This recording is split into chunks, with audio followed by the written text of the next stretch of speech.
Hi class, today we're going to be talking about learning, and I wanted to start off by telling you that the guy who they use as an example in the chapter in the book about learning, Cesar Millan, I think is a performance artist, not a good dog trainer, and not somebody who actually understands the principles of learning. Maybe on a fundamental level he uses them, but that's like saying somebody who's a demolition construction worker is an artist of industrial design. Cesar Millan's just an entertainer who makes money and tricks people. Anyhow, enough about my thoughts on Cesar Millan. Now on to the idea of learning.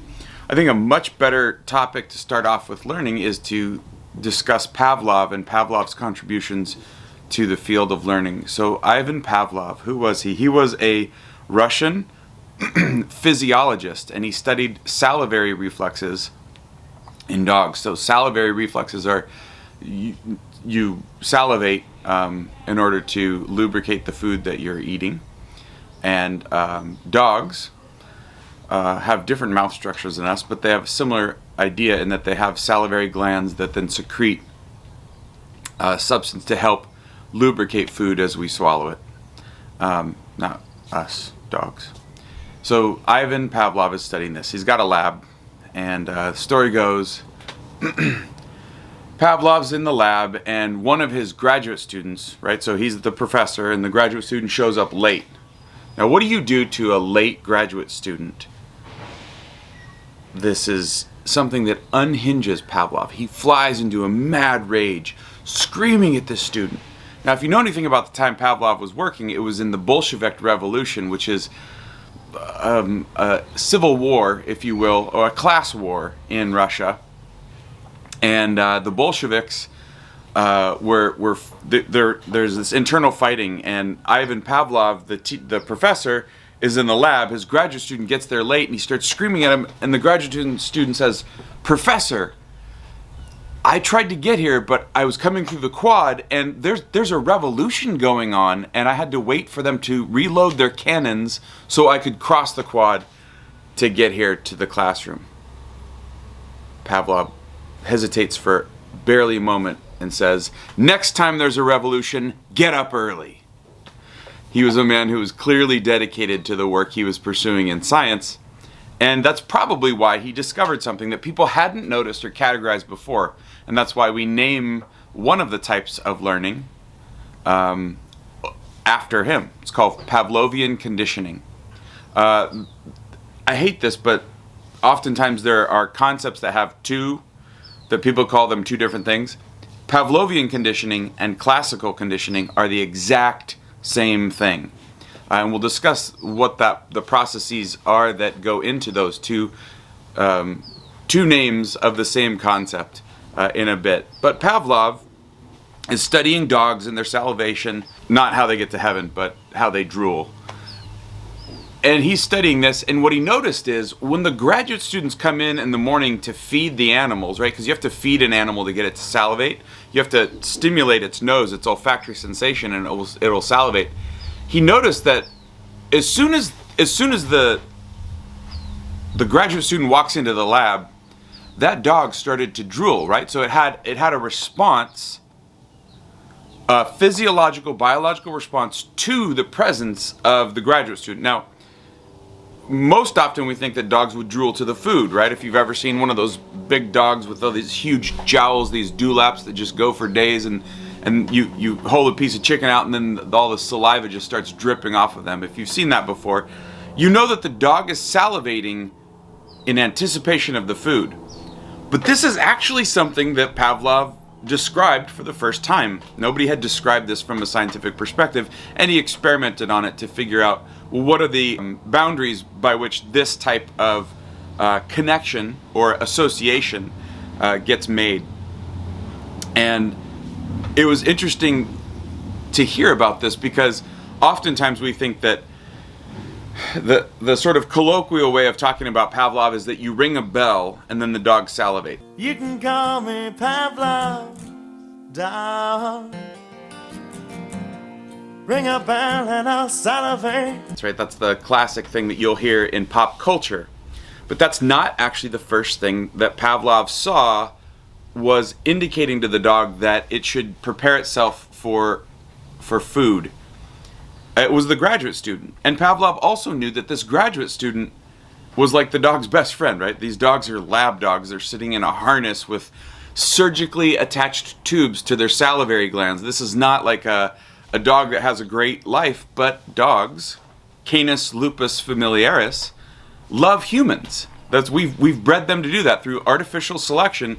We have selected for the most compliant, the most obedient, the most loving, as we anthropomorphize them, animals in our dogs.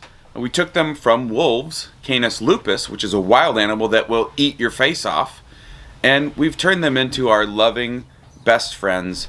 And so these dogs loved the graduate students. They didn't want to eat them, and so Pavlov knew they didn't want to eat the graduate student, that they had a filial relationship towards them. They kinship tie almost with these dogs. And the graduate students, having been yelled at by their professor for so long, probably really enjoyed the dogs too, rather than having to listen to that old white bearded man screaming at them. So what Pavlov noticed is that there was a signal. There was something that didn't normally establish salivating in the dog, and that was the graduate student. And he called this the conditioned stimulus. Now, Pavlov's experiment, as it shows in the book, obviously was not ringing a bell. It was using a musical instrument called a metronome. For any of you who have played piano or taken piano lessons, you know that the metronome is that sort of swinging bar that has a weight attached to it so that you can change its center of gravity, and then it will keep time for you as you play. Now, Pavlov used that, and what he did is he took away the graduate student and he interjected the metronome. That's the name of that musical instrument that keeps time. He interjected that before he gave the dog food. And so he would present a metronome where it goes tick, tick, tick, tick, tick, tick, tick, tick.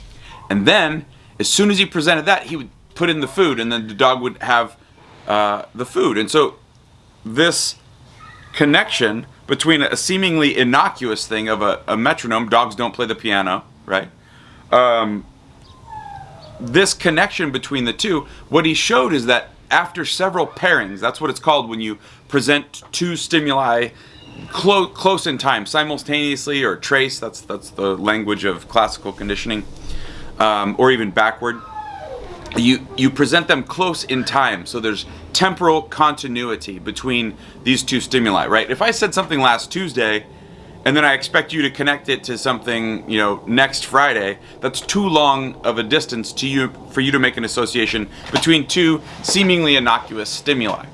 But when he presented the dog with the metronome, and then right after that with the food, what he noticed is after several pairings, he could present only the metronome, and the dog started to salivate. And he noticed this because they, again, had literally attached surgical tubing to their salivary glands. So the poor dog had a dry mouth the whole time. It was just drooling into these tubes that Pavlov could measure. So what's so cool about this is that he investigated a natural phenomenon. This classical conditioning is that animals are attempting, with their complex brains, specifically mammals, who have much more complex brains than most other animals. Don't sleep on some birds. We say bird brain, but some of them are pretty cognitively complex. But mammals most often are attempting to look into their environment and find an association between things that are going to bring them food and things that signal food. This is why dogs follow scents, right? Because scent — not sense like your brain sense, but scent like olfactory sensation. Dogs will follow their scent because it has been connected to food sources for them through their own experiences. And that type of classical conditioning, if you went in and severed the olfactory nerve of a dog, right, created a disabled dog, it would still have the instinct to go hunt because it's freaking hungry. But it wouldn't be able to use that particular sensation. It has a complex enough brain that it would start to use visual cues or auditory cues, maybe body sensation, like the somatosensory ones of vibrations of small animals, that it would try to pick up on other cues that its food was available. This is a normal process that all animals do. Pavlov just described it. It's not like he invented classical conditioning or Pavlovian conditioning.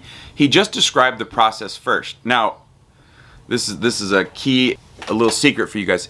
You don't have to invent anything, but if you can just describe it first, you can get a Nobel Prize. And he did. He got a Nobel Prize for his work, and he is known. Look, I'm telling you about him 100 years later, how cool Pavlov was. Cesar Millan, the guy in the book, I don't think he's going to be taught to students who are learning 100 years from now.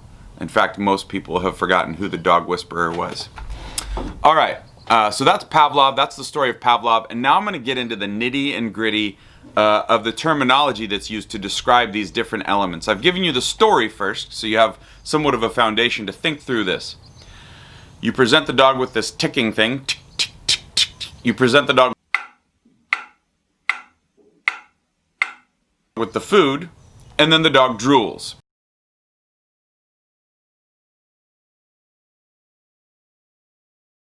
You do that time and time again, multiple pairings of the conditioned stimulus, that's the musical instrument. It's sometimes abbreviated CS. And the unconditioned stimulus. Unconditioned means that you don't have to train a dog to do something to this stimulus. If you walk up behind a dog and you clap right behind their head, they're gonna duck down. They're gonna be shocked by that sound. It's an unconditioned response to the unconditioned stimulus.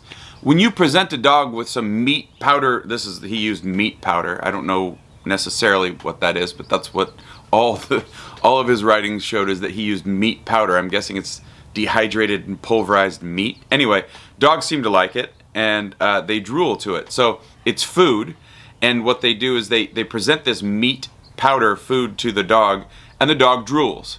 So the meat powder is unconditioned. You can take any dog out there, and you give it this delicious meat powder, whatever that is, and they will drool to it. It's unconditioned. You don't need to train them. They don't need to make an association. You could take a brand new, newly weaned puppy and give them this powder, and it's going to cause the reflexive action of drooling. The drooling is an unconditioned response. It's unconditioned. It doesn't need to be learned. But what's interesting, so those all make perfect sense. What's interesting is when you start to not give the meat powder and you just present the musical instrument and you get drooling. Because see, that drooling is different than the drooling you get from the dog when you present the meat powder. It's not the same drooling because you haven't presented meat powder, right? You've held that back. You've presented the musical instrument, the tick, tick, tick of the metronome, but you haven't presented the unconditioned stimulus of the meat powder. So what drooling is that? That drooling is a conditioned response. Conditioned means that the animal has learned an association between the conditioned stimulus, the metronome, the musical instrument, and the meat powder. It's made a connection in that the temporal continuity of this, that they are presented in time together. My experience in life is that when I hear this metronome, that means I'm going to get meat powder. The same way that those dogs naturally figured out that when the graduate students show up in the morning, they give them the food so they can get their drool. That natural type of thing happens, and so the dog learns this sort of artificial one of the metronome represents that's right before I'm going to get food, so it starts to drool. The drool, when it hears the metronome, is not the unconditioned response, which is the drooling to any form of meat that you give the dog, but it is a conditioned response because the dog starts drooling when it hears the metronome, right? There's no meat powder given to it anymore. So you have a conditioned stimulus, the sound, the noise, the metronome, the unconditioned stimulus, the food, the unconditioned response, drooling to the food, and then when you remove the meat powder, you have a conditioned stimulus eliciting a conditioned response. Okay, I'm sorry for all those weird terms, but this is something that's actually difficult to teach students because it's become so ubiquitous in society that people understand. They get this concept that that's how animals learn. You might not be a great dog trainer, but you get this idea of you have to teach an animal to do things, i.e. present a word so that you can get a dog to do a certain behavior. That type of conditioning is a different type of conditioning called instrumental conditioning, and we'll discuss it in a bit. But I wanted to present the first one, the most foundational form of learning that psychologists, in Pavlov's case, physiologists, have studied, is classical conditioning or Pavlovian conditioning. We'll get to the one that's, well, far more useful and more common for people to utilize in a bit. But I wanted to introduce that, and also to tell you I don't like Cesar Millan.